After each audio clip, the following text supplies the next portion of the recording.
is up, everyone? Welcome back to the channel. This is Eric, and today we're going to be reviewing Temple of Doom as we prepare for the new Indiana Jones movie, Dial of Destiny. I've already reviewed Raiders of the Lost Ark, which is an absolutely brilliant movie. And in my opinion, Indiana Jones and the Temple of Doom is almost just as good, and maybe even better in many ways. I think it is better. It has been my favorite most of my life. I know a lot of people think this is actually one of the weaker installments, which is just insane to me, but that's the case. I've heard a lot of talk about this movie as not that great, and I can understand some reasons why people would say that.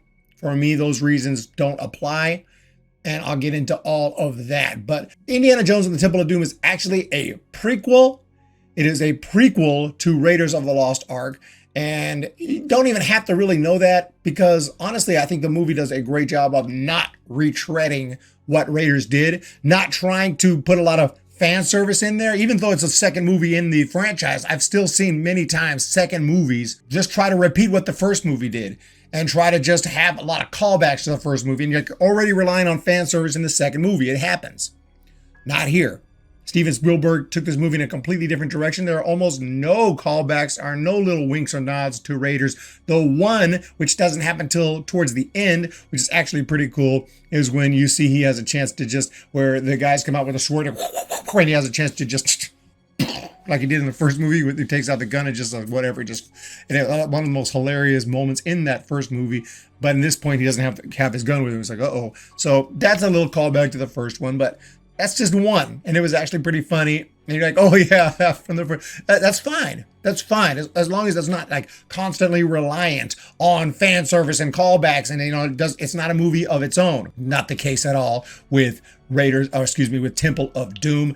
This movie has got everything. The pace of this movie is nonstop. The action is nonstop. The lighting, the color, when there's fire and the reflection off of people's faces and everything like that is just insanely good. And these are just some of the technical aspects. The music is obviously incredible. Not just big dun dun dun dun dun dun, not just that, but some of the chants and some of the stuff like that. So genuinely spooky, genuinely creepy stuff that it just, all that comes together. And then when you add on top of that, the the absolute hilarious comedy in this movie and the amazing chemistry between Indiana Jones and Short Round. A lot of people think Short Round is kind of an annoying character. I couldn't disagree more. I think he is so funny. He is so good. He is so good in the role.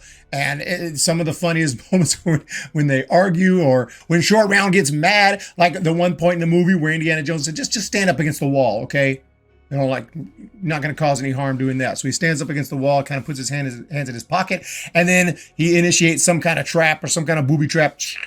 The wall starts going back, and then everything's like going crazy. And Short Round, you told me stand against wall. I stand against wall. I do nothing wrong. When they're playing cards and arguing while Willie's back there dealing with all kind of crazy animals, it's just so funny. Just the timing and everything is hilarious in this movie. And I think the chemistry again between those two characters, Indiana Jones and Short Round, is just off the charts. It's so entertaining, it's so funny, and it's just absolutely awesome and that's credit to Ke-Huy Quan and the acting ability. At that age, he was so good. And of course, Harrison Ford, awesome as well throughout this movie. So everything just moves so quick. The action is nonstop. It is hilarious. It's got everything you want in an Indiana Jones movie while not retreading what the first film did. It does something completely different. It's still extremely violent. It's still got and different in a different way than the first one. And I think in a more effective way. I think the special effects are better in this one. There is certain moments that you notice, like that when the plane crashes early and the plane crashes into the mountain after they jump off and land in the river. The crash, the explosion looked a little CGI, a little fake CGI-ish, but by and large, I thought the special effects were better in this movie. The set design throughout, visually just stunning, visually just eye candy throughout, just incredible. But this movie goes as dark and as kind of pushing the R rating as the first movie was. This one goes even further and really is what inspired the PG-13 rating. But I mean, this movie is dark. We got child slavery.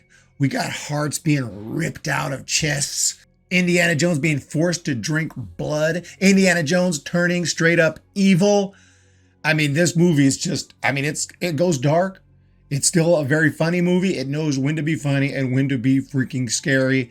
And it just combines everything. It is a nonstop 2 hours of action, excitement, and hilarity. I mean, I don't know how else to describe it. I just love this movie, despite some flaws. Now, maybe you could say it has more flaws than Raiders. But as far as I'm concerned, even though Raiders of the Lost Ark is fantastic and doesn't really have many flaws to speak of, this movie keeps the excitement level higher for a longer period of time to me. It just never drags. It's just incredibly paced, and the action, it never stops. And I just absolutely love it. The choreography, the fight scenes are incredible. So realistic looking when the punches are being thrown, and especially during that kind of chase scene with the roller coaster type deal where they're trying to pull Short Round from one cart to the next and trying to stay on the path. They got the brake and everything. It's just so insane. It's just so well shot, well coordinated, all looks genuine from shot to shot, from scene to scene, and that's one of the most exciting moments in the movie. Indiana Jones has a serious arc in this movie. At the beginning, he's kind of a scoundrel. He's a piece of crap, really. I mean, he's got that knife to the woman's throat. Was he really going to cut her if he had to? I don't know. I don't think so, but you can see that he's not the greatest guy at the beginning, and his whole motivation of going after the rocks is because they're valuable. That's why he was convinced to do it. But he kind of changes throughout as he sees what's going on. He frees the slaves, frees all these child slaves who come running home at the end. And you know, there's also that moment earlier where the one child slave who escapes shows up all messed up. And that was just a crazy scene right there. And it's got some really serious topics as well in this movie. And but is able to interject humor in such a funny way. One of the funniest moments, it happens earlier. And you know, I do complain about some movies that interject humor to kind of undercut it, undercuts the drama or the horror of it. I don't like that. But two things are usually going on in that case in more modern movies. One, it's not funny. The humor you're trying to interject is not even funny.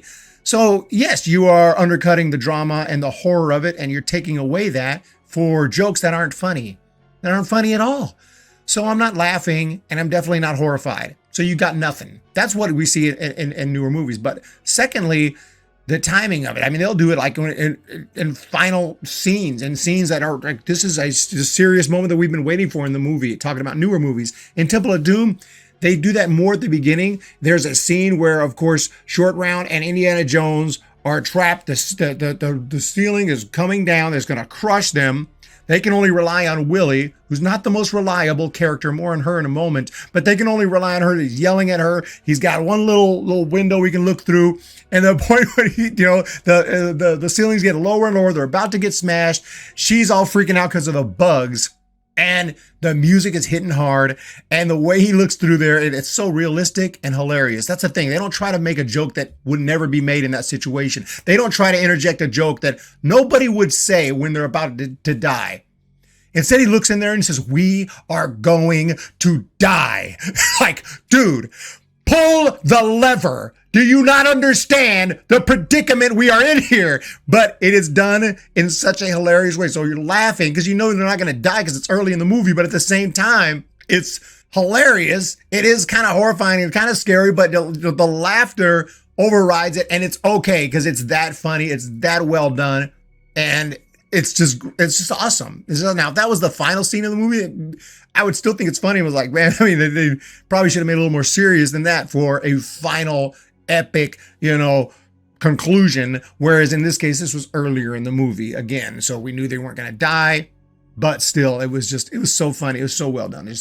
The movie's just nonstop entertaining. Nonstop entertaining is all I can say about this movie. Okay, flaws. Some people, Short Round's a flawed character. They think he's annoying. I think like the Jar Jar Binks of the movie. I couldn't disagree more. I think he is so funny. He is so awesome. I love Short Round.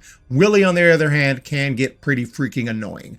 Willie is just wants diamonds, and she's never, yes, we have a badass female character in the first movie with Karen Allen as Marion. But in this case, okay, we're going a little different direction. Not everyone's the same, and it's fine. It's fine. And I think it kind of works to have a character now who's not such a badass. She's more of a just kind of dumb. You know, she's kind of a dancer and just kind of loves her diamonds, and she's not an action star. She's not into all that. And it adds to some hilarious stuff. And she's walking through the bugs. Oh God, now what? It does put some humor there, but at the same time, she can get pretty annoying because she's just nonstop complaining. Indiana Jones will save her life and she'll still be just bitching. She just does not stop complaining. So it gets irritating, it gets annoying, and she doesn't grow a whole lot. Maybe a slight arc in this movie for her, but nothing major. The story, as far as just going after the rocks, maybe is not much there. When you add the freeing of the child slaves and you add the scenery and everything that's going on and where they're going, that's what really makes this movie work. So just the simple going to get rocks doesn't sound it doesn't sound like much, right? Not even as cool as going to find the Ark, the Ark of the Covenant. This great thing. This doesn't sound as great, but the way it's executed, it makes it work. The rocks actually mean something serious, but it's really just the surrounding environment around all of that and where they go to. The dinner scene was so funny. We get information while we see just the hilarious things going on with the food and everything being served as some kind of a head. Monkey brains, that was hilarious. Can I just get a soup? They bring out the soup. It looks delicious. Even Short Round's like, oh, heck yes, we got some good food here. And then the eyeballs come to the top. So good, man. Just so good. I don't know. Some people may not like it, but nothing like that. This film could not be made today. Couldn't be made. They couldn't pull it off. They don't have the talent to pull it off. They don't have the comedic chops to pull it off. Today's Hollywood, they couldn't make it. Not to mention they'd be so worried about being politically correct. Half the stuff in this movie would never make it to the screen. More than half the stuff. This movie could not exist today. It's so freaking good. Look, sometimes it can get a little unrealistic. The falling off of the plane and the raft onto the, all that stuff looked a little outlandish. There's some things that are, but this is a crazy adventure film, Indiana Jones movie. I think it stays just within the realm of where it's supposed to be without going too over the top. This is, to me, the definitive Indiana Jones movie. They took the first one, Raiders of the Lost Ark, made a brilliant movie. They said, okay, what about this is special? What about this is unique as far as combining the archaeological discoveries with the extreme action, with the adventure, with the comedy? How can we step all that up a little bit and make something even more kick-ass? And I think they did that with Temple of Doom. And as far as I'm concerned, this is another freaking masterpiece in the Indiana Jones franchise. And we'll see when I do my ranking. Is this my favorite of all time? Or is it going to be Raiders or something else? Or the new one? I don't know. I highly doubt it, but the new film is coming out, Dial of Destiny. Can't wait to check that one out. But let me know what you all think of Temple of Doom. I think this is a brilliant masterpiece of a movie. The music, again, John Williams just killed it. The cast is all outstanding in this one. The scenery, the color, the lighting, when you the reflection off of Harrison Jones. God, Jesus. The reflection off of Dr. Jones's face, okay, played by Harrison Ford, is just at times is just stunning. The moment we're going up and down, where Willie's going up and down and towards the flames, where the execution, they actually showed the execution, how it works first by dropping that dude down into the lava, bringing it back up, nothing is there. After they ripped his heart out, oh my God, this movie is just, it's insane. It's insane. They do not hold back, and it's so good. Wow, the fact that people don't like this movie. What? We'll be back for the next one with Indiana Jones and the Last Crusade. We'll see how I feel about that movie, but let me know what you think about Temple of Doom. I love it, Temple of Doom, and I cannot wait for the new one. You guys have a great day. We'll talk to you next time.